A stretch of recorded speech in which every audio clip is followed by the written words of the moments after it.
வாக்குப்பெட்டி அன்பர்களுக்கு வணக்கம். வாக்குப்பெட்டி சேனலை சப்ஸ்கிரைப் பண்ணி ஆதரவு அளித்து வரும் அனைத்து நல்ல உள்ளங்களுக்கும் ரொம்ப நன்றி. ஒரு வழியா 5 மாநில தேர்தல் முடிஞ்சிருச்சு. தமிழ்நாடு, அசாம், கேரளா, வெஸ்ட் பெங்கால், புதுச்சேரி எல்லாரும் ரிசல்ட்டுக்கு தான் வெயிட்டிங். இந்த தேர்தல் முடிஞ்ச உடனே ரிசல்ட் விட வேண்டியதான பல பேர் கேட்கறாங்க. அதெல்லாம் முடியாது.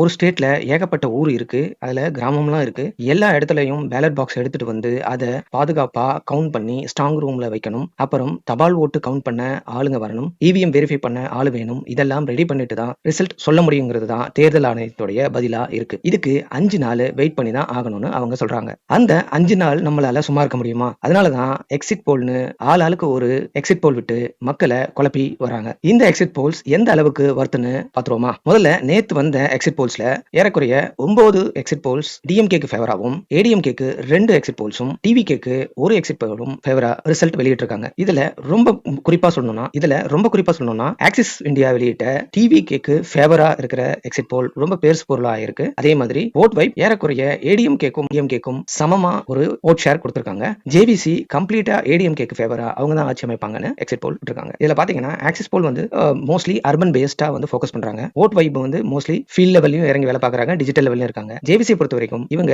பூத் லெவல் ஸ்டடி பண்றாங்க. சரி, இப்போ இவங்க என்ன சொல்லிருக்காங்கன்னு பாத்துருவோம். ஜேவிசி என்ன சொல்றாங்கன்னா டிஎம்கேக்கு 75ல இருந்து 95 சீட்டுனும், ஏடிஎம்கே 128ல இருந்து 147 சீட் வாங்கி மெஜாரிட்டி பிடிப்பாங்க அப்படின்னும், டிவிகேக்கு 6ல இருந்து 10, என்டிகேக்கு 5ன்னு சொல்லியிருக்காங்க. ஆக்சிஸ் மை இந்தியா டிவிகேக்கு ஃபேவரா இருக்காங்க. டிவிகே வந்து 98ல இருந்து 120 தொகுதியும், டிஎம்கே 92ல இருந்து 110 தொகுதியும் வாங்குவாங்க அப்படின்னு சொல்லியிருக்காங்க. ஏறக்குறைய இவங்க 2 பேருக்கும் சமமா கொடுத்திருக்காங்க. ஏடிஎம்கேக்கு ரொம்ப கம்மியா 22ல இருந்து 32 தொகுதி தான் வாங்குவாங்கணும், என்டிகேக்கு 2ல இருந்து 6 தொகுதி ஜெயிப்பாங்கன்னு சொல்லியிருக்காங்க. இது 2 சர்வேவை தவிர்த்து மீதி சர்வேவான People Pulse, Matrize, Vote Vibe, Chanakya இவங்க எல்லாம் பாத்தீங்கன்னா டிஎம்கே தான் வின் பண்ணும், மெஜாரிட்டியை வாங்கும். ஏடிஎம்கே ஒரு 65ல இருந்து 80% சராசரியா வரும் அப்படின்றத சொல்லியிருக்காங்க. டிவிகே குறைஞ்சது ஒரு 10ல இருந்து அதிகபட்சம் 20 தொகுதி ஜெயிப்பாங்க அப்படின்னும், என்டிகே 2ல இருந்து 5 தொகுதி அந்த ரேஞ்சில ஜெயிப்பாங்க அப்படின்னு சொல்றாங்க. இதுல எதை நம்புறது அப்படின்றது தான் இப்ப $1,000,000 கேள்வி. இதுல நிறைய பேர் புது ஏஜென்சி எல்லாரும் எக்ஸிட் போல் விட ஆரம்பிச்சிட்டாங்க. சரி, முக்கியமான நம்பகத்தன்மையான இருக்கிற ஏஜென்சி சொன்ன எக்ஸிட் போல் அவங்க இதுக்கு முன்னாடி ப்ரெடிக்ட் பண்ணது நடந்திருக்கான்னு பார்ப்போம். 2006 ரொம்ப முக்கியமான ஒரு தேர்தலா இருந்துச்சு. ஏன்னா விஜயகாந்தோடைய என்ட்ரி இங்க தான் நடந்துச்சு. டிஎம்கே ஏடிஎம்கே மட்டுமே தனியா பெரிய கட்சிகளா இருந்த இடத்துல டிஎம்டிகே விஜயகாந்த் வந்து ஓட்டு பிரிக்கிற அந்த ஒரு முக்கியமான தேர்தல் இது. இதுல ஆக்சிஸ் மை இந்தியா இல்ல சி ஓட்டர் 120ல இருந்து 130 டிஎம்கேக்கும், ஏடிஎம்கேக்கு 100ல இருந்து 110, டிஎம்டிகேக்கு 0ல இருந்து 2 தொகுதியும் கொடுத்திருந்தாங்க. ஏறக்குறைய எல்லா ஊடகங்களும் அதே மாதிரி ஒரு ரிசல்ட் தான் கொடுத்திருந்தாங்க. ஆக்சுவல் ரிசல்ட்டும் நமக்கு அப்படிதான் வந்துச்சு. 2011ல சி ஓட்டர்ஸ் 168 ஏடிஎம்கேக்கும், டிஎம்கேக்கு 54 கொடுத்திருந்தாங்க. 2011ல எல்லாருமே ஏடிஎம்கேக்கு ஃபேவரா தான் ரிசல்ட் கொடுத்திருந்தாங்க. அதே மாதிரி ஏடிஎம்கே தான் ஜெயிச்சது. டிஎம்கே ரொம்ப கம்மியான சீட்ஸ்ல தான் ஜெயிச்சாங்க. 2016ல எல்லா ஊடகங்களும் ஏடிஎம்கேக்கு கம்மியாவும் டிஎம்கேக்கு அதிகமாகவும் கொடுத்திருந்தாங்க. ஆனா ஒட்டுமொத்தம் எல்லா ஊடகங்களுடைய சர்வேவையும் முறியடிச்சு டிஎம்கே தான் அன்னைக்கு மெஜாரிட்டியா வின் பண்ணிச்சு. So axis my India, Chanakya, புதிய தலைமுறை, நியூஸ் 7 இவங்க எல்லாருமே அப்போ ஃபெயில் ஆயிட்டாங்க. அவங்க எல்லாருடைய ப்ரொஜெக்ஷனும் தப்பா தான் இருந்துச்சு. சி ஓட்டர்ஸ் ஓரளவுக்கு நேரஸ்டாவும், தந்தி டிவி ஓரளவுக்கு ரெண்டுத்துக்குமே சமமா கொடுத்து ப்ரொஜெக்ஷன் வந்து லீடிங் ஏடிஎம்கேன்னு கொடுத்து அவங்க ஓரளவுக்கு கரெக்டா ப்ரெடிக்ட் பண்ணிருந்தாங்க. 2021ல கிளீன் ஸ்வீப்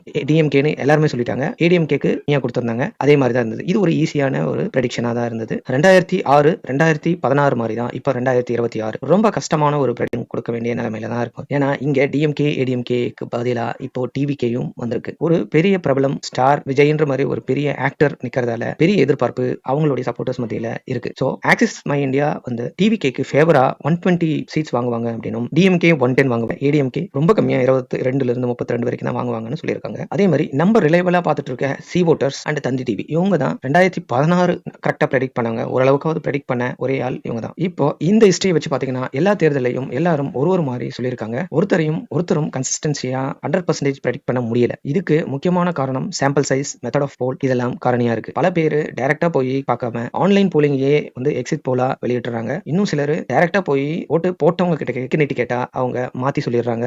ரொம்ப ஒரு சிலர் தான் பேப்பர் பேலட் மாதிரி வச்சு மறைமுகமா வைக்கிறதால அது மட்டும் தான் ரிசல்ட் கரெக்டா வருது. இன்னும் சிலர் அர்பன் ஏரியாவை மட்டும் ஃபோக்கஸ் பண்றாங்க, சிட்டி பக்கம் மட்டும் பார்த்துட்டு ரிசல்ட் விட்டுறாங்க, வில்லேஜ் பக்கம் போக மாட்டாங்க. இன்னும் சிலர் வெறும் யங்ஸ்டர்ஸ் மட்டும் பார்த்துட்டு ப்ரெடிக்ட் பண்றாங்க, வயசானவங்களை சேர்த்துக்கிறது இல்ல. தமிழ்நாட்டுல வயசானவங்களும் யங்ஸ்டர்ஸுக்கு ஈக்குவலா இருக்காங்க. சோ அதுவும் முக்கியம். சரி, ஒட்டுமொத்தமா பார்க்க போனா இந்த எல்லா சர்வே உடைய ஹிஸ்டரியும் பார்த்துட்டு ஏறக்குறைய கிட்டத்தட்ட வரது எதுனா சி ஓட்டர்ஸும் தந்தி டிவியும் தான். இவங்க தான் எல்லா தேர்தலையும் ஓரளவுக்காவது கரெக்டா ப்ரெடிக்ட் பண்ணுங்க. 100% இல்லைனாலும் ஒரு 70% கரெக்டா இருக்கு. அவங்க கிரவுண்ட் லெவல்ல இறங்கி வேலை பார்க்கறாங்க. அதை வச்சு பார்த்தோம்னாலும் டிஎம்கேக்கு தான் மெஜாரிட்டி அதிகமா இருக்கு, ஏடிஎம்கேக்கு எதிர்க்கட்சியாக வாய்ப்பு இருக்கு, டிவிகேக்கு 15 எம்எல்ஏ கன்ஃபார்ம் அப்படின்ற மாதிரி புரியுது. ஒருவேளை ஜேபிசி சொல்ற மாதிரி ஏடிஎம்கே 100 சீட் வின் பண்ணுச்சுன்னா டிஎம்கே சப்போர்ட் வேணும். விஜய் தான் இங்க கிங் மேக்கரா இருக்க போறாரு. இல்ல ஆக்சிஸ் சொல்ற மாதிரி டிவிகே 100 சீட் வின் பண்ணிச்சுன்னா ஏடிஎம்கே சப்போர்ட் பண்ணணும். எடப்பாடி தான் இங்க கிங் மேக்கரா இருப்பாரு. இதை தாண்டி இன்னொரு வாய்ப்பும் இருக்கு. டிவிகே 100 சீட்ஸ் வின் பண்ணி டிஎம்கேவை விட்டு காங்கிரஸ் வெளியே வந்து மீதி இருக்கிற 18 எம்எல்ஏ சப்போர்ட் கொடுத்தாங்கன்னா அதையும் வச்சு டிவிகே கவர்மெண்ட் ஃபார்ம் பண்ணலாம். அதுக்கு